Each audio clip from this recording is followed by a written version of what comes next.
Sa ginagawang signature campaign ni Tatay Digong na wala daw tong kwenta, wala daw kabuluhan ito. Ano masasabi niyo, sir? Ang masasabi ko dyan, sila ang walang kwenta.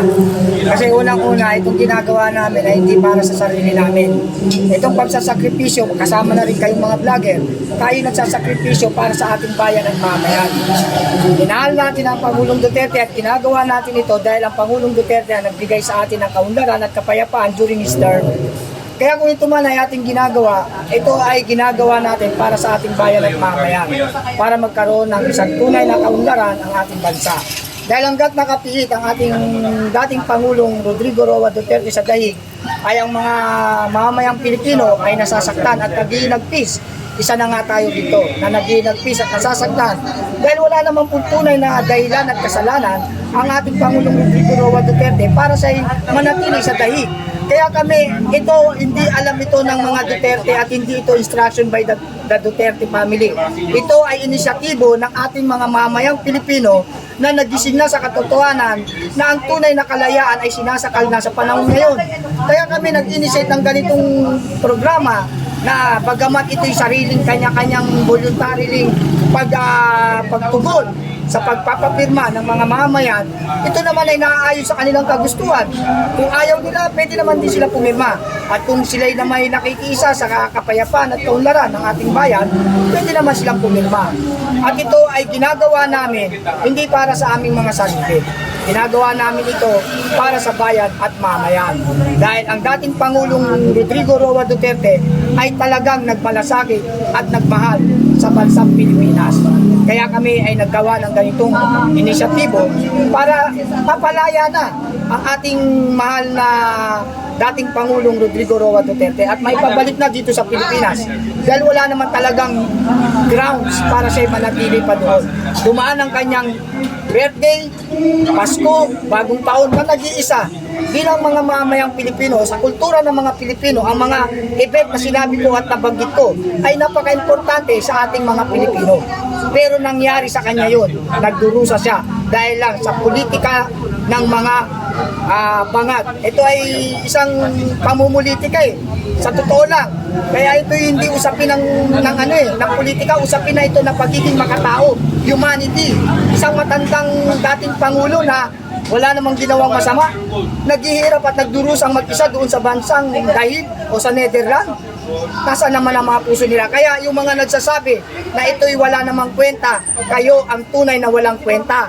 Dahil hindi nyo pinapahalagaan ang mga nagawang kabutihan ng dating Pangulong Rodrigo Roa Duterte. Na itong bansa natin during the term of President Duterte ay payapa at maunlad at tayo nire-respeto ng iba't ibang bansa. Pero ngayon, ano nakikita nyo? Mananatili na lang ba kayo natutulog sa pansitan? Mananatili na lang ba kayong tahimik sa nakikita nyong pamumulitika, sa nakikita nyong pangahara sa pamilya Duterte? Hindi na po tama yan.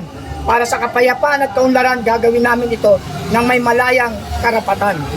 Ayun. Sir, about din sa nangyaring unity ride kahapon sa anti-corruption, anong masasabi niyo, sir?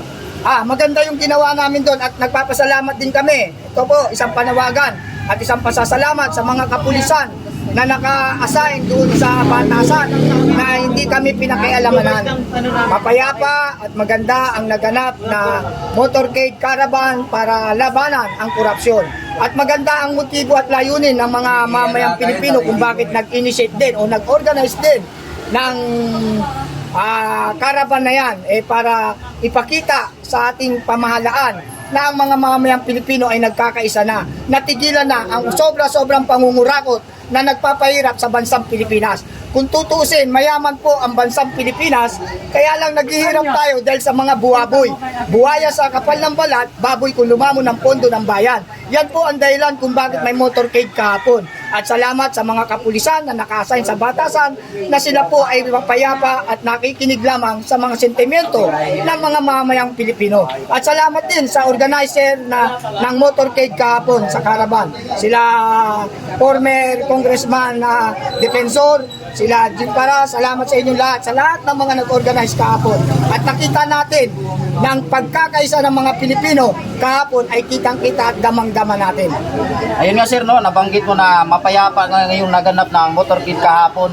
Pero may nabalitaan kasi tayo sir, yung nangyari sa Cebu sir, ano masasabi niyo ba? May nagkahulihan tapos hinarang ng mga pulis sir.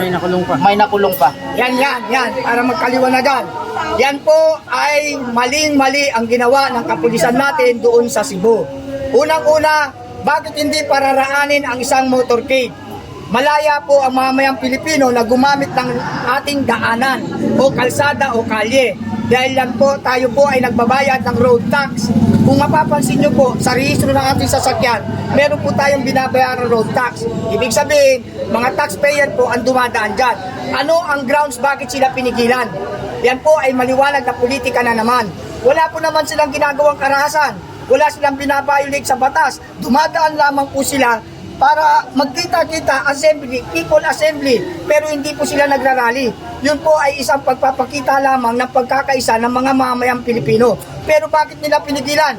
At ito po, para sa mga kapulisan, kayo po ay mga pulis, alam nyo po ang batas, alam nyo rin po na meron tayong tinatawag na dalawang order, lawful order at unlawful order. Kayo po ay nalagay doon sa unlawful order. May nagbigay sa inyo ng unlawful order na sinunod nyo naman. Sana bago kayo sumunod, pinansin nyo muna kung anong dahilan. Kailangan dapat inalam nyo rin. Wala namang ginagawang masama. Ay, higit sa lahat, ito pa masaklap. Tahimik na sila na nag-disperse, umalis na sila, kumakain na. Bakit kailangan pagpuntahan ninyo at arestuhin? O bakit kailangan nyo pang kunin o umuli ng isang tao? Para ano? Para ano ipakita nyo? Takutin ang mga mamayang Pilipino? Never! Mas lalong magagalit ang mamayang Pilipino sa ginagawa nyo na yan. Dahil matatalino po ang mga mamayang Pilipino at gising na po sa mga kaganapan sa ating bansa. Sobrang kahirapan, sobrang kurakot. Bakit kailangan pigilan ang karapatan ng mga mamayang Pilipino? Ang alam kong bawal kung gumagawa ka ng karahasan, vandalism, nagpapasabog ka, gumagawa ka ng kaguluhan.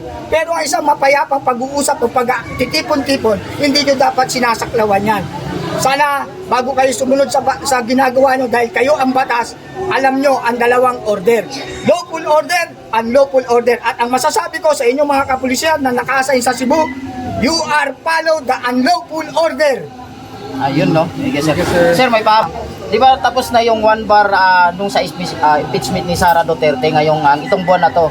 Pero may pahabol pa daw silang magpa-file na ulit sila ng impeachment laban kay BP Sara. Ano masasabi niyo? May kabuluhan pa ba yun? Sa akin pananaw, pagsasayang ng oras, ng pera, dahil may pondo yan kada impeachment. May pondong lumalabas dyan, pinuponduhan yan. Pagsasayang ng pondo at pagsasayang ng oras. Sinabi na ng Supreme Court na pinakamataas na hukuman ng bansang Pilipinas na that is not no grounds for impeachment. At ito ay wala nang visa para i-impeach pa. Bakit nasabi ng Supreme Court? Ano ang naging basihan ng Supreme Court? Ang naging basihan ng Supreme Court, ang declaration mismo ng Commission on Audit na clear ang confidential fund. Bakit ba nila pinipersonal o pinupolitika si BP Sara Duterte?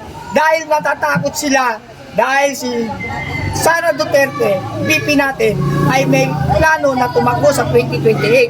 Yan ang unang dahilan talaga niyan. Namumulitika sila dahil takot sila sa mga Duterte dahil ang mga Duterte ay tapat na naglilingkod. Tignan nyo, walang insertion sa mga Duterte. Sa pondo, pag-aralan natin ito, hindi ito dahil Duterte ako, dahil Marcos, hindi ganun eh. Hindi ito usapin ng politika eh. Usapin ito ng bayan at mamayan. Hindi komot kami mga supporter ng Duterte dahil pinagtatanggol namin. Hindi. Dahil kawawa ang bansang Pilipinas.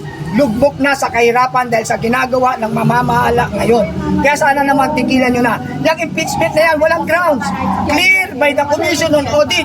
Ngayon, ang pag-aralan ninyo at ang sampahan nyo ng kaso o sampahan nyo ng impeachment, yung mga nagnakaw na maraming ebidensya at merong mga testigo, yun ang imbestigahan nyo. At kung talagang gusto nyo imbestigahan ang confidential fund ng BP Sara Duterte, imbestigahan kayong lahat ng mga congressman at senator dahil lahat kayo ay meron din pondo. Meron din kayong tinatawag na confidential fund. Nasaan yan? Kayo dapat imbestigahan. Dahil hindi kayo clear sa Commission on Audit. Sir,